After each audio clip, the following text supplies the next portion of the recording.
Alright, Diesel Hair of the Dog. Why does this phone refuse to focus? I had it just a second ago. Well, anyway, there's not exactly a whole lot to focus on. It's just a one small foot band here. Anyway, this is a Gordo size, 6x60. Nice tight seams, big huge double cap, firm pack.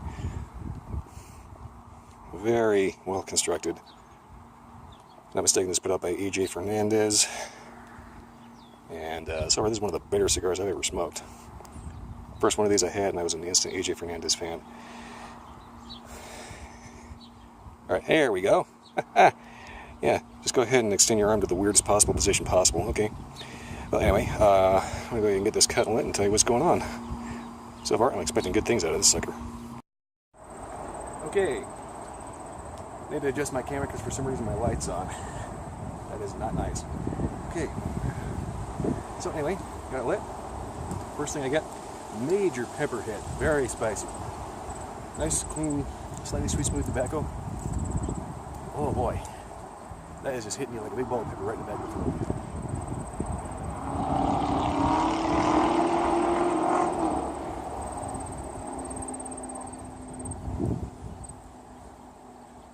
Overall though,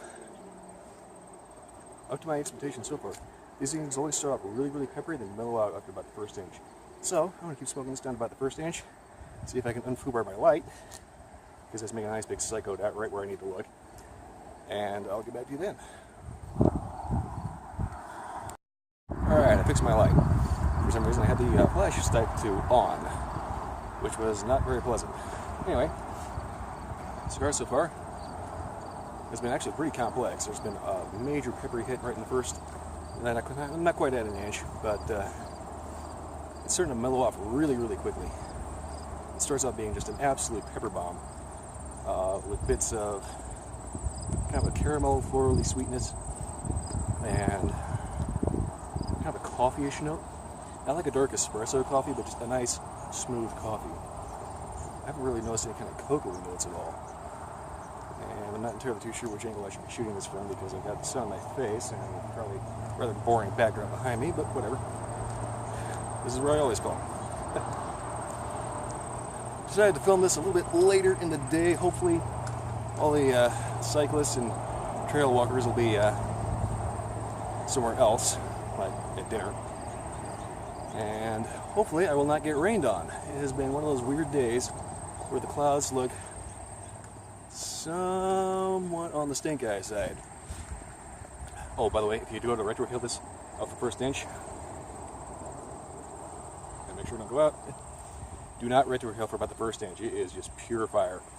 It is so spicy that it basically sets your sinuses on fire. So, yeah, definitely hold off on the retrohale for a while.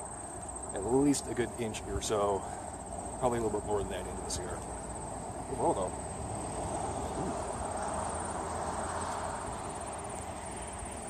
kind of a floral, fruity, sweet note kind of one. Very interesting.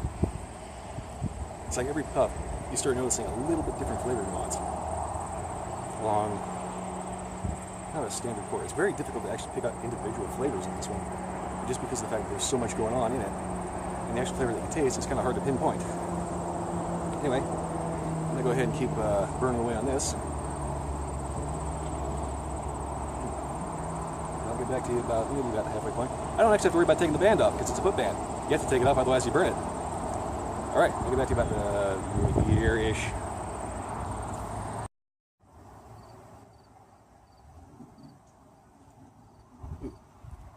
Not too sure where my camera was aiming. Here about here is a good point for an update as ever. After about the first inch, I've noticed that the pepper died down dramatically to the point where, well past the first inch and into the first third, pepper is almost completely gone. It's mellowed out into a subtle caramel sweetness with a major earthy core. The retrohale has also become considerably more tame, with notes of caramel and slight cocoa.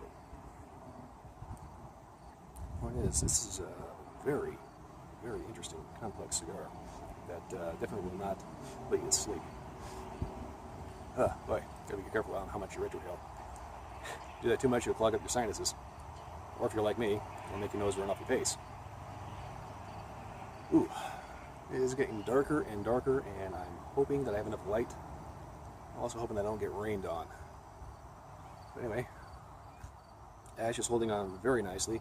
Burn has been really good, but it's a little offset just due to my slightly windy light. So beyond that, though, it's actually been very consistent burn. Any kind of irregularities that you're seeing is basically due to the size of the ring gauge, being a 60 gauge, and just my kind of off-kilter light. Beyond that, though, it's been performing flawlessly. Draw is excellent. Flavors have been interesting to point out. So definitely worth the time so far. So far, drink pairings I can think of would be like a nice, say, American bourbon, Tennessee whiskey, something like that, or possibly a decent dark or aged rum. Something that's got a nice earthiness to it, or woodiness to kind of accentuate the earthiness of the cigar so far, or something that's moderately sweet that is going to kind of contrast with that a little bit. All depends on personal preference. Alright, so that's just about the halfway point. I'm going to go ahead and keep smoking this down until the ash flops off, or until it gets to the actual halfway point, whichever comes first. Okay, so the ash just fell off, and a nice little strand of hair walked right over the cherry, so that's always nice. Wind is starting to pick up a little bit. So far, yeah, I've been noticing, I had to do a slight touch-up just because I did kind of mess up the light a little bit on the intro of this. Flavors have been pretty consistent. Just this light sweet caramel with earthy core, just a little bit of cocoa. Retro Hill has got very cocoa. Subtle coffee. Very good, very complex smoke. Nice oil in the wrapper. You can't really see it, but if I had a better camera and closer angle, you'd probably be able to see a slight oil sheen on the actual wrapper itself. And since there's no actual band up here, you don't have to worry about ripping that sucker. That's one of the nice things about these things. The bands are very small and pretty negligible, so you can always pick those off whenever you feel like. Overall, though, they're pretty consistent all the way through.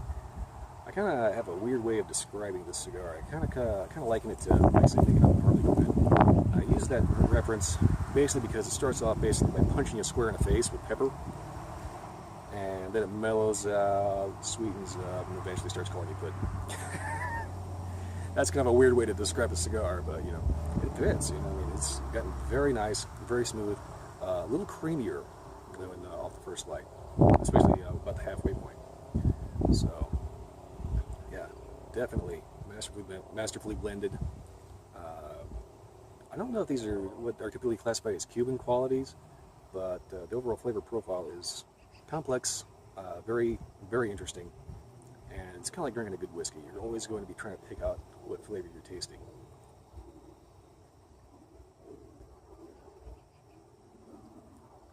Yeah, once you get to about the halfway point, though, you kind of have to slow down your puffs. Typically, with a big ring gauge, you have to double puff at the very least. Sometimes up to 3.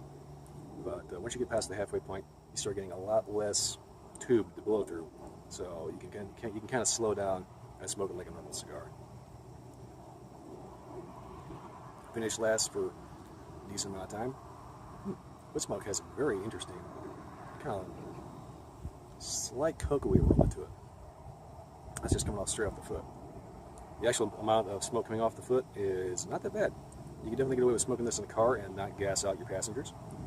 Beyond that, though, yeah, I'm going to go ahead and pause here, come back to you about where the typical band would be. I'm not really expecting a whole lot of change, but I could be proven wrong on that.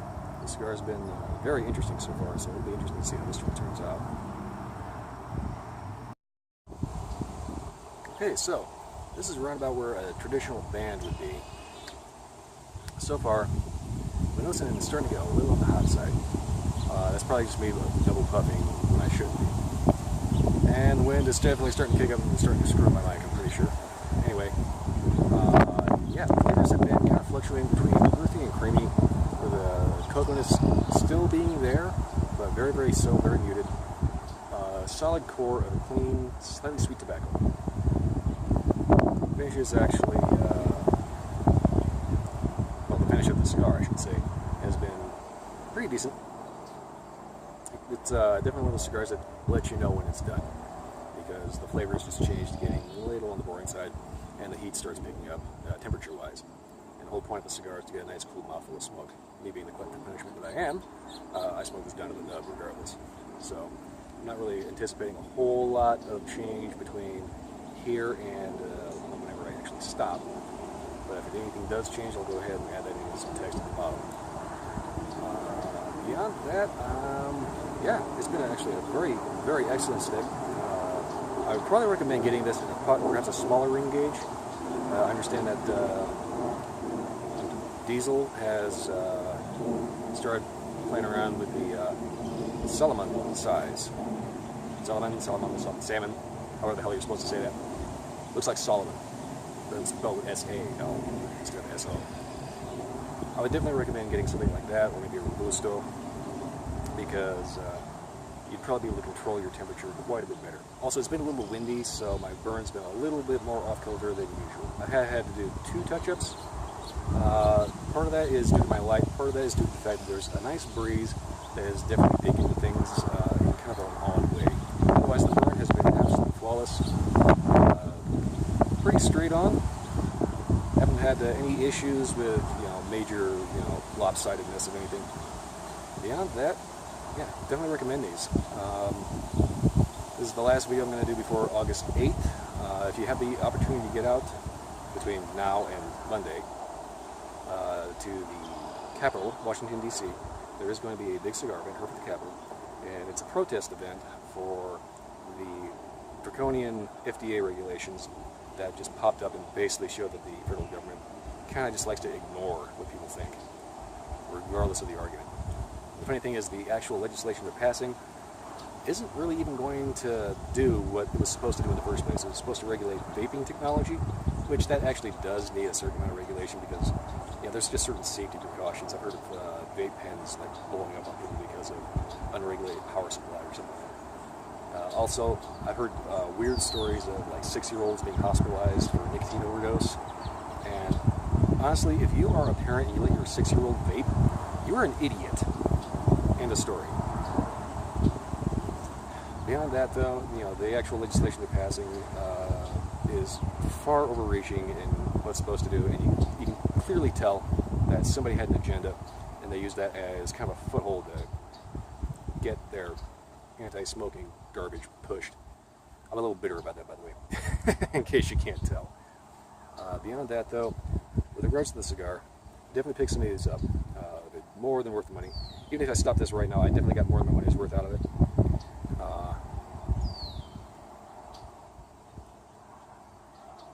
But yeah, once you get to about this point, it kind of starts doing what every cigar does and just turns into the washed out hot tobacco flavor. So most people probably end it about here. Like I said, I'm going to go ahead and smoke down the number regardless. If anything does change, I'll let you know and text under the at the bottom of the screen. Beyond that, though, if you like this video or any other video, like, favorite, subscribe, tell your friends, tell your brothers, to your sisters, your brothers, uncles, second cousin, twice removed. I keep saying that because I need people to watch. Beyond that, though, yeah, that's pretty much all I got. I do plan on, seeing as how I cannot actually make it to Washington, D.C. on the 8th, I plan to post a review of pretty much the last Gordo in my collection right now, well, pretty much the last cigar I've got right now, because I need to restock. Thorpe.